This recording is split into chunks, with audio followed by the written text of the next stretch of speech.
dilatar más esto y vamos a arrancar así. eh,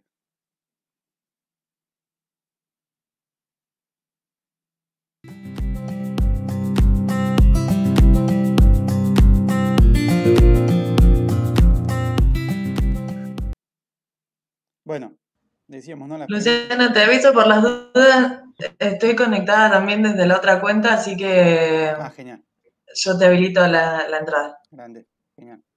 Em, bueno, retomando entonces las preguntas, que la idea es eso, desde esa parte de hacer como un pequeño balance. em, de los que respondieron, digamos, la mayoría consideraba que la economía circular, o esto que se escucha, que vemos, que vimos en el curso, las distintas estrategias, son algo que permite solucionar los problemas asociados al consumo de recursos de energía. Em, Salvo Renzo, que creo que fue el único por ahí que mencionó más claramente esto, ¿no? Que habíamos visto muchas de las limitaciones que hay, que tienen que ver con el funcionamiento actual del sistema y fundamentalmente eh, el tema del crecimiento exponencial, que es el que más, bueno, el que menos en realidad se puede solucionar a partir de la estrategia. Veíamos que algunas estrategias servían para eh, contrarrestar, si se quiere, el problema de la obsolescencia programada, es decir, desincentivando que eh, las empresas eh, tengan de alguna manera necesidad de que los productos no duren para siempre eh, y cosas así, pero lo cierto es que la entropía, por ejemplo, es algo que no vamos a solucionar nunca porque es una ley de la física, bueno, de la termodinámica, digamos. Em, y el crecimiento exponencial, que bueno, es la otra que si bien em, tiene algunos componentes, digamos, como el crecimiento poblacional, que si el crecimiento poblacional es exponencial, bueno, de alguna manera vamos a seguir necesitando construir eh, casas, infraestructuras, vamos a hacer crecer las ciudades, está muy relacionado también con la dinámica digamos, del capitalismo mismo y con algunas otras dinámicas de aceleración que, que, bueno, tienen que ver con muchas razones distintas, ¿no? Pero bueno, en ese sentido, veíamos como el crecimiento exponencial anulaba completamente el beneficio del reciclaje. Y en ese sentido son de las cosas que a mí me gustaría que ustedes no pierdan de vista y por eso hacemos este balance también acá en medio. Eh, entonces, solucionar, quizás no, resolver tampoco, pero sí las estrategias que se hacen tienen un impacto, ¿no? Se buscan tener un impacto eh, y al mismo tiempo debemos seguir trabajando para ver cómo resolvemos el tema del crecimiento exponencial, por ejemplo.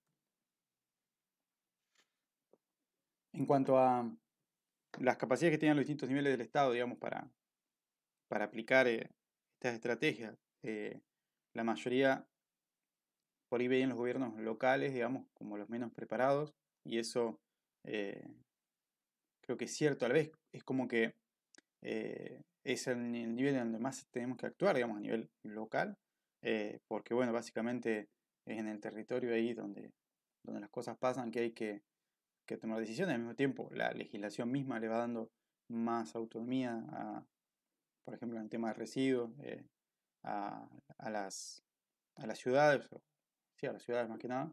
Eh, Después eso obviamente va cambiando de país en país o de región en región, pero en general son los gobiernos locales los que tienen eh, mayor responsabilidad y, digamos, palanca, si se quiere, para generar cambios. Más allá de que obviamente necesitamos interacción entre todos los niveles para, para tener una acción coordinada, digamos, si se quiere una política en ese sentido, o lo que busca mostrar el modelo, es que una política a nivel nacional, digamos, debe involucrar todos los niveles y debe estar coordinada, digamos, y ser coherente a lo largo de los diferentes estados, de los diferentes niveles del Estado. En realidad eso está, de alguna manera, también incluido en lo que llamamos los presupuestos mínimos de los presupuestos mínimos de gestión ambiental, de gestión ambiental, de la ley de presupuestos mínimos, básicamente, que son las que definen que, bueno, una política que es la que a nivel nacional se dicta para todo el país, digamos, para todo el territorio, es válido y a la vez todas las políticas que complementen esa definición, digamos, esos presupuestos mínimos, a niveles más bajos, si se quiere, deben ser coherentes con lo que se dicta ahí. En ese sentido, bueno, esa idea de coherencia está, lo que pasa es que a veces es difícil de llevar a cabo. Hay otra cuestión que es interesante para mí para recalcar y tiene que ver con la posibilidad de regionalizar, digamos, o de trabajar localmente, por ejemplo, en el tema de la valorización. La regionalización es algo que está, por ejemplo, en la ley 13.592 de gestión de residuos sólidos urbanos, pensando en que, obviamente, para tener escala, es como dos corrientes contradictorias, digamos, o dos posibilidades eh, que son un poco opuestas, ¿no? Para tener volumen y tener escala, uno podría regionalizar tratamientos, ¿no?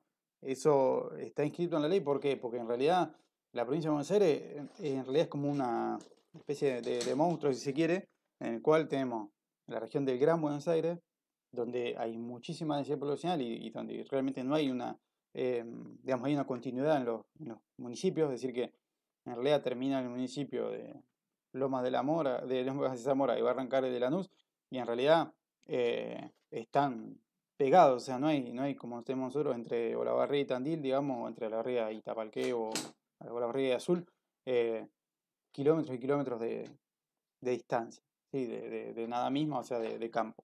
Entonces, eh, hay un montón de cuestiones en las cuales la regionalización de los tratamientos, por ejemplo, en el caso de la GIRSU, a través por ejemplo, de estrategias de simbiosis urbana, digamos lo que ya veremos de simbiosis urbana en el marco de este curso,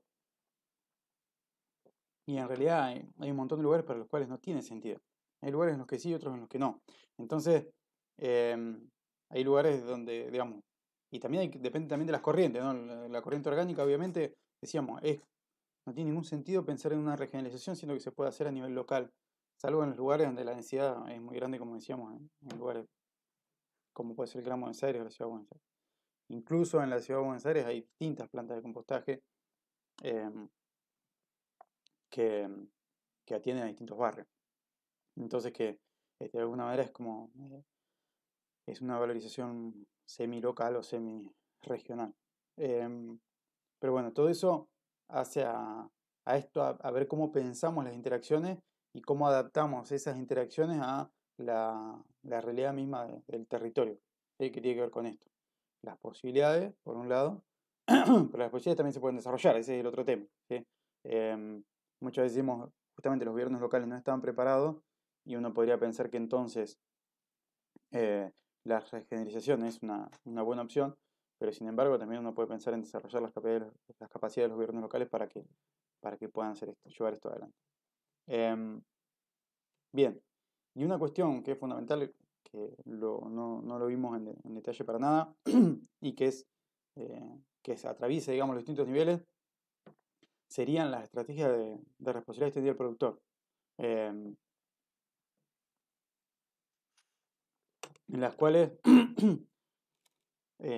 no sé si se acuerdan, creo que lo mencioné cuando vimos la parte de logística inversa, es que le decía que también en otros lugares se llama la responsabilidad compartida, digamos, entre el consumidor y el productor, porque finalmente el consumidor tiene que cumplir su rol también al momento de dar, digamos, darle a ese residuo el destino que corresponda. Pero son políticas, digamos, leyes que buscan que se financie, digamos, que el que pone el producto en el mercado, digamos, pensemos en un neumático, ¿no? Eh, Goodyear, digamos, todas las marcas que fabrican o importan esos productos, digamos, neumáticos, son los que tienen que financiar la logística, digamos, y el sistema que va a hacer que el destino de esos neumáticos fuera de uso sea la valorización de alguna manera, digamos, evitar que lleguen al relleno sanitario y después, a partir de ahí, también podemos pensar en estrategias como la de Michelin, digamos, que eran de alargado de la vida útil del producto. Eh, ahí, al ser, digamos, las empresas muchas veces nacionales, o como vamos a ver después, internacionales, hace que se necesite una política que absolutamente sea completamente transversal. Y bueno, ahí se está debatiendo hace un montón de años en Argentina la ley, que en realidad se llama por un lado la ley de envases, no sé si alguno leyó alguna vez, está la ley de envases, que sería un poco esta ley de responsabilidad del productor para básicamente los envases plásticos, eh, que bueno, obviamente hay muchos intereses que están en juego. No sé si alguno sigue las discusiones más políticas, si le interesan, pero hace poco, no sé si leyeron, el- no sé si lo conocen a Ignacio de Mendiguren, es fue presidente de la Unión Industrial, me parece, bueno, en todo caso quería ser ahora presidente de la Unión Industrial, y bueno, hizo un discurso que fue muy fuerte contra Paolo Roca, de Techini, qué sé yo, pero eh, él destacaba él fue legislador, terminó hace poco, estuvo 4 años me parece de diputado, de senador, y él destacaba su conocimiento como, para que lo tengan en cuenta como candidato, digamos, más allá que no lo tuvieran en cuenta, del mundo legislativo, y decía que él, eh, digamos, podía representar bien los intereses de la industria en ese espacio legislativo, siendo que se estaban debatiendo muchas leyes que eran de intereses, o sea, que los implicaban, digamos que podían modificar los intereses de la industria, y dentro de esas leyes menciona la ley de etiquetado claro de alimentos, que es una lucha también total, digamos, para que los alimentos estén etiquetados indicando correctamente si tienen exceso de azúcares, si tienen eh, exceso de grasas.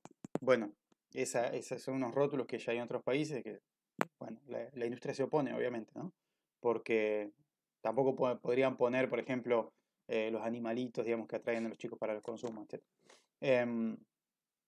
Y menciona también la ley de envases o la ley de responsabilidad del productor. Es decir que es difícil a veces también hacer avanzar esas leyes porque hay muchos intereses, porque obviamente las empresas no quieren financiar, digamos, todo el sistema de recuperación y valorización de esos residuos. Pero bueno, esa cuestión es fundamental y se está debatiendo un montón y no va a haber mucha más salida que me parece a mí, que avanzar como se ha avanzado ya en otros países en los cuales em, se define de esa manera, digamos. No alcanza, obviamente, con que haya un financiamiento, se necesita un montón de desarrollo de capacidades, como decíamos, de conocimiento, pero es un poco una parte central, que haya una legislación, que haya control y que haya financiamiento para llevar esto adelante. Bueno, decíamos, aspecto a tener en cuenta para llevar esto, financiamiento, como decíamos recién, por eso la ley REP es fundamental. Después surgen también, nosotros decíamos, ¿no? En Argentina tenemos 5.000 basureros de cielo abierto.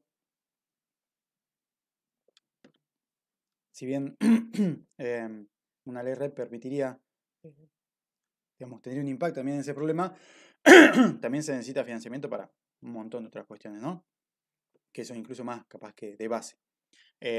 Ahí también hay financiamientos internacionales y hay un montón de cosas a los cuales también los gobiernos locales pueden aplicar. Y ahí también es algo para tener en cuenta. Muchas veces los gobiernos locales eh, dicen, por ejemplo, que no pueden avanzar con tal o cual estrategia, digamos, mejorar la GIRSO, mejorar la recuperación, lo que sea, porque no tienen financiamiento y sin embargo a veces los financiamientos están, lo que pasa es que hay que llevar mucho tiempo también a aplicar y esas cosas. El tema del reciclaje, es decir que muchas veces podemos tener toda la voluntad de recuperar materiales y si la industria del reciclaje no está desarrollada, o hay zonas de Argentina, digamos, en las cuales no hay, por ejemplo, eh, fábricas de botellas, digamos, de vidrio, por ejemplo, que puedan valorizar e incorporar botellas de reciclado, digamos, en sus procesos. O sea, vidrio de recuperación. Hay zonas de Argentina, si uno ve el mapa de las fábricas de botellas de vidrio en Argentina, va a ver que hay regiones enteras que no tienen una fábrica. Entonces, a partir de ahí lograr, por ejemplo, el reciclaje, si quieren, bucle cerrado. La idea de que con botella de vidrio hagamos más botella de vidrio es prácticamente imposible. Entonces, ahí tenemos que pensar o en otras estrategias de valorización, es decir, usar el vidrio para otras cosas, como puede ser, es un residuo inerte de todas maneras, pero digamos, lo podemos encontrar para, con algún proceso, usarlo para relleno de camino, se puede incorporar quizás, digamos, ahí como sustituto de alguna materia prima en la construcción, digamos, en cemento, no sé, ahí Gisela nos puede decir si el vidrio se puede incorporar como material sustituto en cemento.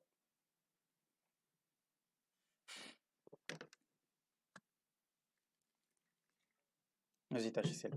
Bueno, la importancia de la legislación, digamos, y no solamente la legislación, sino el control, digamos. Sí, estoy, perdón. Em, sí, de hecho hay un chico que, bueno, ahora está con una beca Marie Curie que se fue a Alemania, pero se hizo un desarrollo para incluirlo como adición del cemento. Agustín Laveglia estuvo investigando eso acá y hay un desarrollo acá para incluirlo, molerlo y meterlo dentro del cemento. Actualmente no se hace, o sí se hace. Acá digo.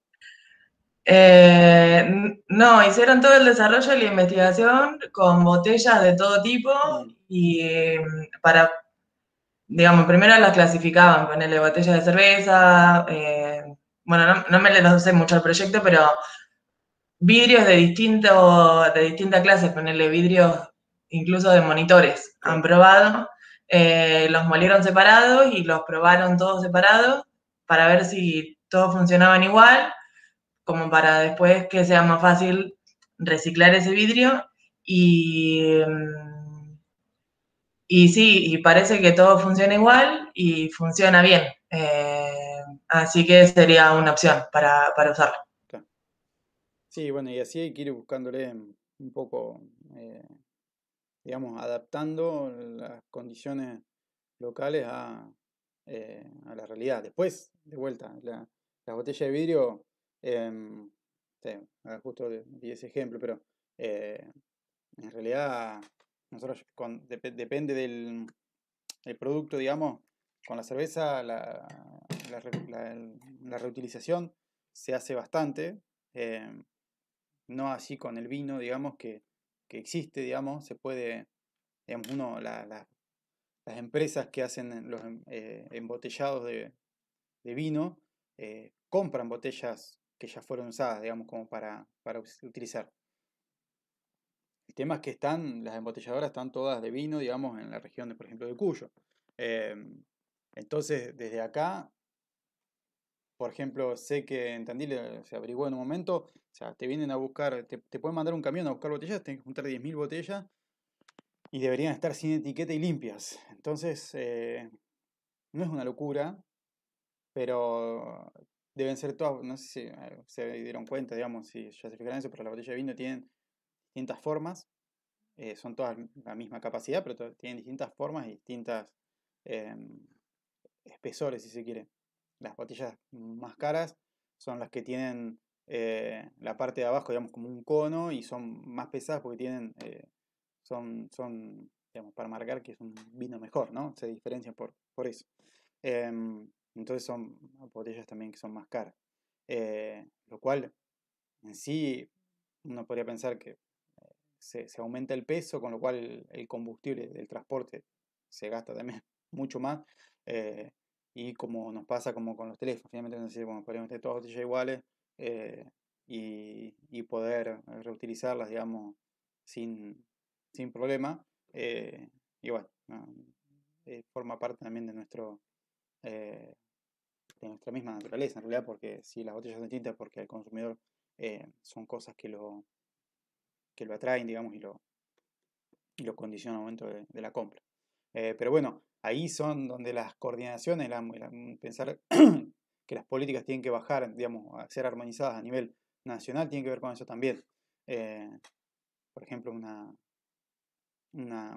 ley de etiquetado o digamos, etiquetado energético o lo que sea, como vimos en la ley del etiquetado de reparabilidad, como vimos el ejemplo de la ley francesa, bueno, obviamente tienen que aplicar a nivel nacional o internacional, porque también pasa eso que las cadenas de producción son internacionales, entonces, eh, los bueno, acá está, voy a seguir con esto, ¿no? El tema del conocimiento es fundamental, como decíamos recién.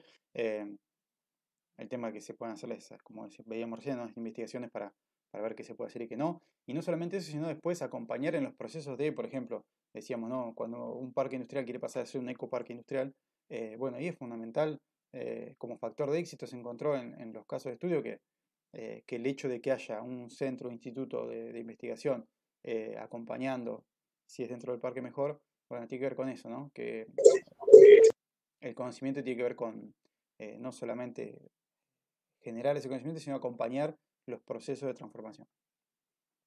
Bueno, lograr alianzas horizontales, ahí, no sé, veíamos distintos ejemplos, pero eh, nosotros necesitamos, digamos, fortalecer a nivel local también la presión, digamos, de los distintos organismos, de las distintas organizaciones, eh, y lograr que trabajen en conjunto para lograr esas transformaciones. Y por último, leía el año pasado, justo al momento de dar el curso, lo estaba leyendo un documento de UNIDO, ¿no? Eh, es la parte de Naciones Unidas para el Desarrollo Industrial, em, de que en realidad en los países en desarrollo, si uno piensa la herramienta, digamos, de responsabilidad extendida del productor, decía que en realidad es más importante, digamos, más importante desarrollarla antes que el ecodiseño, más allá que las dos son importantes obviamente, porque justamente los productos muchas veces son desarrollados en otros países, los productos más industriales. Entonces, uno piensa, por ejemplo, el índice de reparabilidad, y en realidad quizás acá nosotros lo que hacemos es, por ejemplo, el ensamblaje. Y en realidad ese ensamblaje va a depender de cómo es el diseño, pero ese diseño fue hecho en otro país. ¿Sí? Entonces, ahí como que, si bien yo creo que cualquier empresa de cualquier, digamos, de acá, no sé, en la barrera tienen también un montón de industrias, bueno, cualquiera de esas industrias puede incorporar los principios del ecodiseño, pensarlos, ya sea para su packaging, para lo que sea, digamos, siempre hay algo que lo puede hacer y, no sé, cuando uno hace estufas lo puede incorporar o cuando hace lo que sea. Eh, entonces, en ese sentido me parece que si bien hay empresas que trabajan para, digamos, fabrican piezas que les mandan el diseño y ellos las fabrican, ¿no? Como las metalmecánicas o las metalúrgicas, bueno, eh, siempre se puede incorporar esos principios. Y ahora vamos a ver el tema